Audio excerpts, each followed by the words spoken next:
Hey, good morning, everybody. Geno Olison here. I'm out at the church waiting on these guys to come and service the sprinkler system, but thought I'd hop on here real quick and just share a few words. Everybody's processing what happened to this brother in the park, Central Park, as he was out there bird watching, and the young lady called the police on him. The same day, many of us are processing the killing, the lynching of this brother in Minneapolis, George Floyd.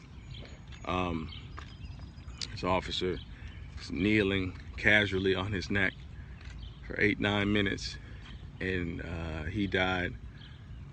And I'm seeing a lot of people on my timeline say that they don't have any words, and I get that, but I got a few words, and I just got a few words this morning. I think, man, this is what we get when we don't see value in places and in people where we're supposed to see value. You can weaponize your whiteness against a brother because you don't like a question that he asked you that could potentially get him arrested or even killed, when you don't see value in that person, the type of value you're supposed to see. An image bearer of God, somebody who is equal to you. You can casually rest as an officer your knee at points with your hands in your pockets on the neck of a black man and watch him slowly die on the streets. When you don't see value where you're supposed to see value, when you don't see value in his life, when you don't look at him and see the image of God in the way that you would look and see value in your brother or your sister or your son or your wife or somebody with the same color skin as you.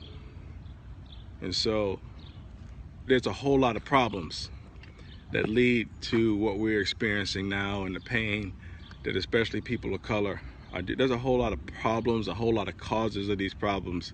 But the way I see it, and the way I've seen it for a while, is the problem is we don't see value in the things and in the people that God sees value in. And so, I know people say all the time, man, Geno, you talk about this race stuff too much. You talk about diversity in the church too much. You talk about reconciliation too much. No, I probably don't talk about it enough. And I know some people might even say, hey, you're too passionate about this. You come on kind of strong and kind of forceful about this. I'm forceful because, it's going to take a force stronger than hate and indifference and racism to drive out hate and indifference and racism. Nothing has ever changed in this world because somebody who was racist or oppressive woke up one day and said, you know what, I think I'm going to stop enjoying my power and privilege, and I'm going to just release all these people who have been working for free and being brutalized. I'm going to appeal to my better nature. I feel differently about it today than I felt yesterday. Let me just stop this. Nobody woke up and said, you know what, let me stop Jim Crow's segregation just because I've had an enlightenment. I've been enlightened. This is wrong. Let me, let them drink from the water fountains and ride the buses. Let me just, because I feel differently today. I woke up different. No, man, something has changed because a force as great or stronger than that hate and that oppression and that injustice kept pushing back, kept speaking up, and wouldn't tolerate it.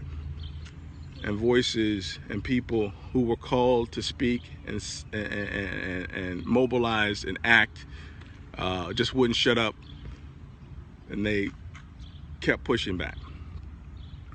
And so this is how I feel about diversity in the church. This is how I feel like about this subject, particularly because I'm talking to church people. I'm talking to my church. I'm talking to South Suburban Vineyard. I'm talking to the Vineyard movement, the place where I have influence. I can't be chill about it. I can't be calm about it, because what we're experiencing with Ahmaud Arbery and Breonna Taylor and this brother in the park and George Floyd are the extreme edges of what happens when we don't see value in people where we're supposed to see value. And so this is all, my teaching and preaching and instructing and challenging our local church and the broader Vineyard movement is that this whole push for diversity and reconciliation in our churches isn't just so we can all look good in a picture. Isn't so that we can all, look at our census reports and say, hey, we got a good percentage of these people.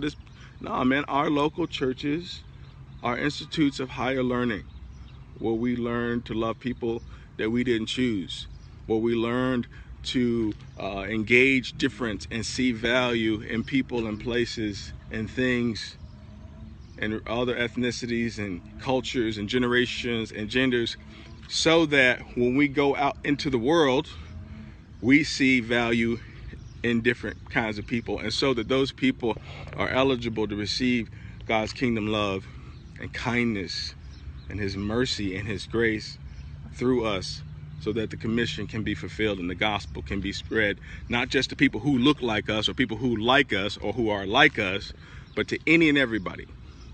And minimally, our valuing difference will cause us not to do harm to people who are different, because we don't value them, because we don't care about them, because we don't know or value their story, because we don't see them as people made in the image of God, of much worth and value. Man, there's a lot of problems and a lot of issues and a lot of causes, but I think when we fail to see value in the things that God values, see value in the people that God values, and we fail as a church, as an institution, to educate our people and to insist and to show them how to see value in places and in people where they formerly didn't see it, I feel like we're missing the mark, and we'll see more and more and more of this. So I don't have any hope of this changing in the world, but I have every hope in the world that the church will rise up and see what our issue is and lean into this and lift their voice and speak up and speak out. And so I'm going to challenge you today. If you are a person of influence, you lead a congregation or you lead a church or you lead a small group, listen, don't miss this opportunity to frame this ugliness in light of the kingdom, in light of what we've been put here to do. If you are a parent, you have kids, listen, don't miss, and they're of age, don't miss this opportunity to use these ugly circumstances, man, to educate your kids and to help them understand that this isn't it. This isn't what's supposed to be happening. And so I know if you're black or you're brown this morning, like, all this stuff lands on you differently. So I'm praying for you. I'm praying for our churches. I'm praying for our pastors as they have to frame these events, perhaps this weekend and even throughout the week on social media. But I just wanted to hop on here and say, yeah, we are called to see value in folks. And when we don't do that, this is what we get. Love you. Bless you. See you later.